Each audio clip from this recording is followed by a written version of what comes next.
Hello everyone, நான் உங்கள் Vijay Gautham. So welcome to Gautham talks. இன்னைக்கு நம்ம பார்க்க போகிற டாபிக் என்ன அப்படின்னு சொல்லி பார்த்தீங்கன்னா, ராகவா லாரன்ஸ் அவர்கள் கிட்டத்தட்ட அனௌன்ஸ் பண்ணிட்டாரு, திருச்சி கிழக்கில் அவர் தான் நிற்க போகிறேன் அப்படின்ற மாதிரி. பட் ஆனால் அவர் எந்த பக்கம் நிற்கிறாரு அப்படின்றதுல தான் வந்து பெரிய அந்த விஷயமே ஒளிஞ்சிருக்கு அப்படின்னு சொல்லணும். ஸோ அதை பற்றின டாபிக் தான் நம்ம இன்னைக்கு பார்க்க போகிறோம். வாங்க வீடியோக்குள்ளே போகலாம். ராகவா லாரன்ஸ் அவர்கள் மக்களுக்கு ஏகப்பட்ட நல்லது பண்ணியிருக்காங்க. கிட்டத்தட்ட ஒரு 60லேருந்து 90 பேர்த்த வந்து குழந்தையிலேருந்து தத்தெடுத்து அவரோட சொந்த வீட்டில் ஆசிரமமோ இல்லை அந்த மாதிரி இல்லத்திலேயோ விடாம அவரோட சொந்த வீட்டில் அவரோட கண்காணிப்புல அந்த 90 பேர் கிட்டத்தட்ட அந்த 90 குழந்தைங்களையும் வளர்த்து ஆளாக்கி இன்னைக்கு ஒரு 5 பேர் வந்து அவங்களுக்கு ராகவா லாரன்ஸ் அவர்களுக்கு பாடி கார்டா நிக்கிற அளவுக்கு அவ்வளோ பெரியவங்களா வளர்ந்துருக்காங்க.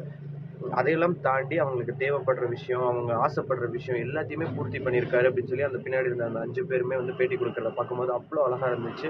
ஸோ இதெல்லாம் தாண்டி இதெல்லாம் செஞ்ச ஒருத்தர் அரசியலுக்கு வர்றதும் வராததும் மக்கள் கையில தான் இருக்கு அப்படின்னு சொல்லி மக்கள் மேல சொல்லியிருக்காரு. நீங்க என்ன நினைக்கிறீங்களோ, நீங்க என்ன விரும்புறீங்களோ அதை தான் நான் செய்வேன். உங்களுக்காக தான் நான் இருக்கேன்.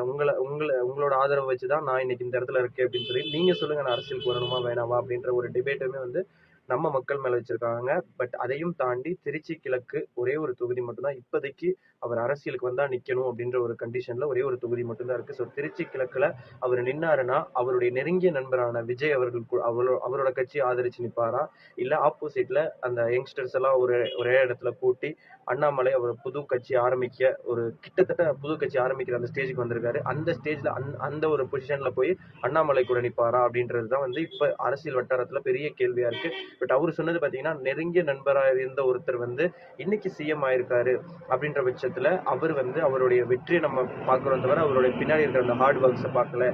ஸோ அதே மாதிரி என்னோட நண்பர் அவர் வந்து இந்த மாதிரி ஒரு பொசிஷன்ல இருக்கிறது எனக்கு தான் ரொம்ப சந்தோஷம் அப்படின்னு சொல்லியிருக்காரு. கிட்டத்தட்ட அந்த ஹிண்ட் கொடுத்துட்டாரு, நான் அரசியலுக்கு வரேன் அப்படின்னு ஹிண்ட் கொடுத்தாரு. ஆனா எந்த பக்கம் வரேன், உண்மையிலுமே நான் வந்து அந்த இடத்துல நிக்கிறேனா, அப்ப இல்ல வந்து இந்த எலெக்ஷனை விட்டுட்டு அடுத்து வர எம்பி எலெக்ஷன்ஸ் இந்த மாதிரி எதுல நிக்கிறேனா அப்படின்றது, இல்ல புதுசா கட்சி தொடங்குறேனா, புதுசா கட்சி தொடங்குற மாதிரி அவர் எந்த இடத்துலயுமே ஸ்பீக் பண்ணல. அதுதான் உண்மை.